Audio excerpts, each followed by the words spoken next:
The Coach's Corner is sponsored by Island Inn. Cherish memories, modern comforts. Enjoy it all at the Island Inn.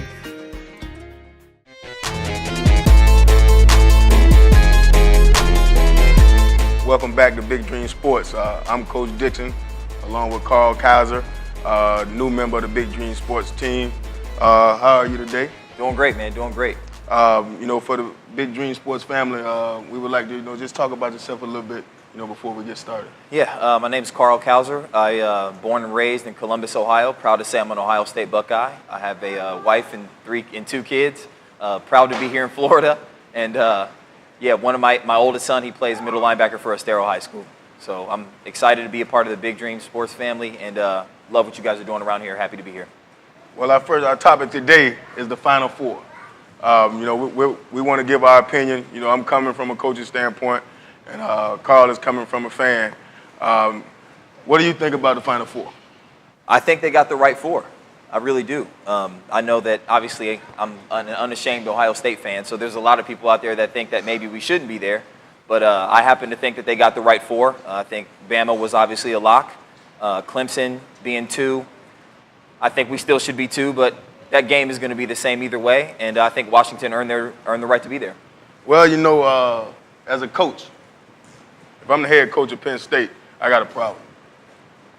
Throughout the 2 losses, head-to-head battle, I really look at, they say that you're as good as your last date.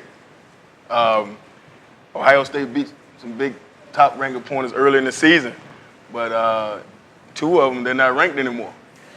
Sure, and to that point, the last game that we played, we beat number 3. So if we beat number 3, at number 2, we beat 3, we should obviously be there, right? We have to be there. Okay. If that's our last game played, then we have to be there. I think beating Michigan the way that we did, even albeit in double overtime, puts us in position to still be there. Well, how do you feel about the conference championship? I know as a coach, and watching TV, a lot of they talk about, conference champions need to be in the Final Four. Right now, we're in a situation where the conference champion is not there. That's true. So, you have 3 out of the 4, and you got a conference champion sitting at 5.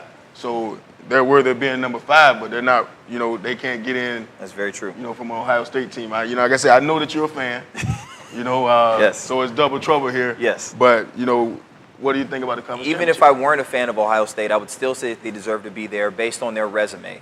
Outside of Alabama, I think they have the best resume of anyone. They've got wins over 4 top 10 teams, over number 8 Nebraska, 62-3. That, in my opinion, is the best win of the season. So if you stack up resumes, and that's what the committee said, whether or not they're a conference champion, if you stack up the resumes, if they don't match up, it matters, but it doesn't matter all the way, and I think they got the right 4. It matters, but it doesn't matter all the way.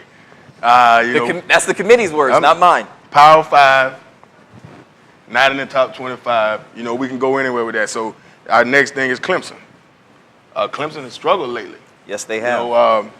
They've come with some close wins late in the season to some teams that that are not as ranked as high as the teams that are sitting outside. Correct. What do you think about the deal with that? I think if Penn State was going to be upset with any of them, Clemson would be the one. Every time they've had a big game this year, they've struggled a little bit. They've got wins over Florida State and Virginia Tech by a total of 10 points. Those aren't blowout wins for a number 2 team in the country, and they lost to Pitt, who's now 23rd. So I think it's important for Clemson to really show who they want to be in this game against Ohio State. I just don't see them pulling it off.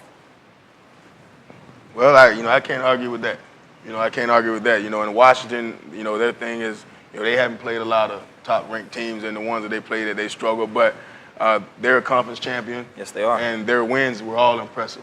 And Correct. that Colorado defense is, one of the best in the country. And, they put a lot of points up on them. So, yes, they did. Like I say, as a coach, my problem is, if I'm a conference champ, I think that we need to be there. Our kids did everything we could do.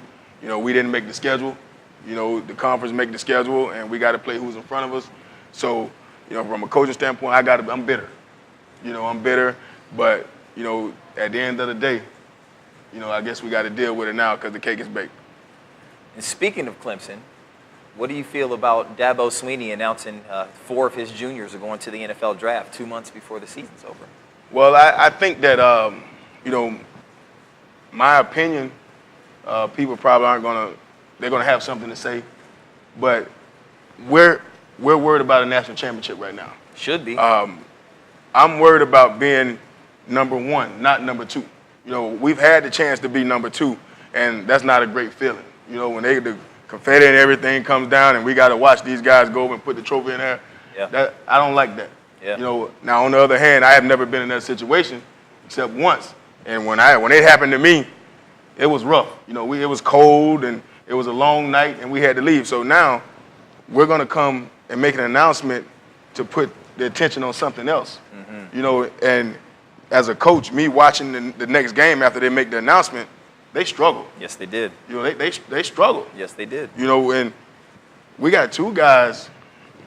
Are they going to be first round, second round? I think Gallman and Deshaun Watson will be. The other two, I'm not so sure. The other two, I don't think they're going to be first round picks. They're still slated to get drafted.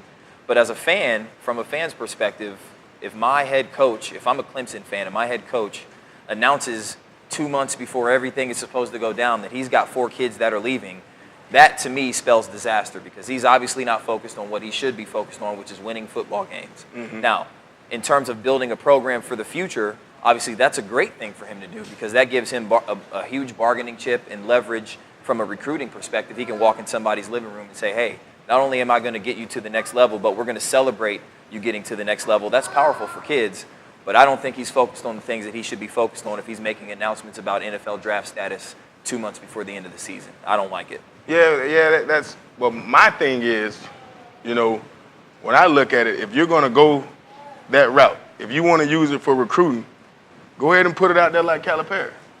You know, don't come back door, you know, using it as a tool. Well, I'm going to come in and I'm going to tell these parents that if their kids come here and don't get me wrong, all those kids are graduating in the next 2 weeks. So that's a great thing. Absolutely. But Absolutely. If I'm going to make that statement, let's come out like Calipari. Every year, my guys are going to go to the NBA Combine. You know, let's make the statement that 3 years, you know, I can't promise you a degree, but I support you whatever you want to do, you know, because it's a family atmosphere. You know, that's what they're stressing. It is a family atmosphere. So if I'm going that route, you know, we need to make sure that I go ahead and put it out there. Don't let me say, well, oh, I'm going to promise you this, I'm going to promise you that. Well, then what about the sophomores? You know, what about the DN who's a top 3 player, probably in the draft coming out, but he's a sophomore and he wants a national championship. That's right. Now we're making this statement, and I'm not going to get the opportunity because we got other things on our mind. Because you know, if I'm saying that I'm going, there's an agent somewhere involved. Yes, sir. There's somebody who's saying something Yeah. that I don't want him to be talking to. You know, I don't want to talk about it. Right. I want to be talking about football. We got a month. We're going to be out of school before we play again. Right. What are we going to do?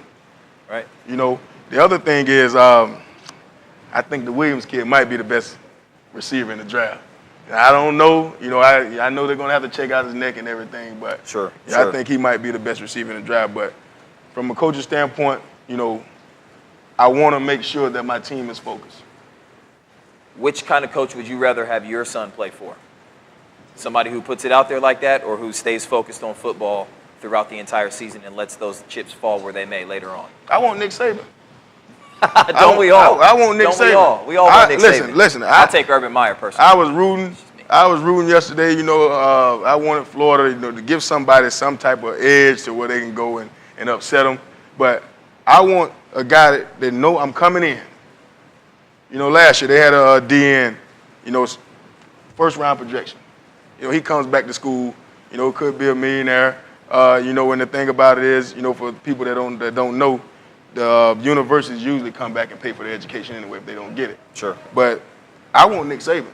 I want to know that when my kid gets in your hands, up until his eligibility is up, you got him. You got him. You're going to make sure he makes it. I'm going to be honest with you. You might not like the way I say it, but this is the way it got to be said, and that's it. I think you speak for every parent on the planet that would love for Nick Saban to come sit in their living room and recruit their son. That's what I think. Oh, yeah. For sure.